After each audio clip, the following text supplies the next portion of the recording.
S ജിയുടെ ഒറ്റക്കൊമ്പൻ cinema Easter Vishu റിലീസാണ് plan ചെയ്തത്. അതുപോലെ ദിലീപിൻ്റെ E152 എന്ന സിനിമയും വിഷു റിലീസാണ് പ്ലാൻ ചെയ്യുന്നത്.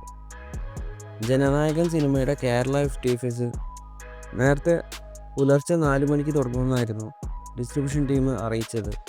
എന്നാൽ തമിഴ്നാട്ടിൽ നിന്നും സാങ്ഷൻ കിട്ടാത്തതുകൊണ്ട് തന്നെ സിനിമയുടെ FTFS ടൈം ഇപ്പോൾ ചേഞ്ച് ആയിട്ടുണ്ട്.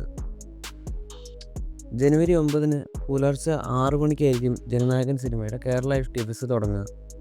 അങ്ങനെ നിവിൻ പോളിയുടെ സർവമായ സിനിമ ഇന്നലത്തെ കളക്ഷനോട് കൂടി 50 കോടി ക്ലബിലേക്ക് ഇടം നേടിയിരിക്കുകയാണ്.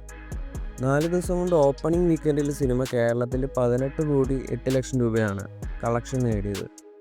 റെസ്റ്റ് ഓഫ് ഇന്ത്യയിൽ 2 കോടി 80 ലക്ഷവും ഓവർസീസിൽ 24 കോടി 26 ലക്ഷവും. അങ്ങനെ 4 ദിവസം കൊണ്ട് സിനിമയുടെ വേൾഡ് വൈഡ് കളക്ഷൻ 45 കോടി 24 ലക്ഷമായിട്ടുണ്ട്. 5-ാം ദിവസം 1 കോടി 51 ലക്ഷം രൂപയാണ് സർവമായ സിനിമയ്ക്ക് കേരള പ്രീസെയിൽ കിട്ടിയിരിക്കുന്നത്.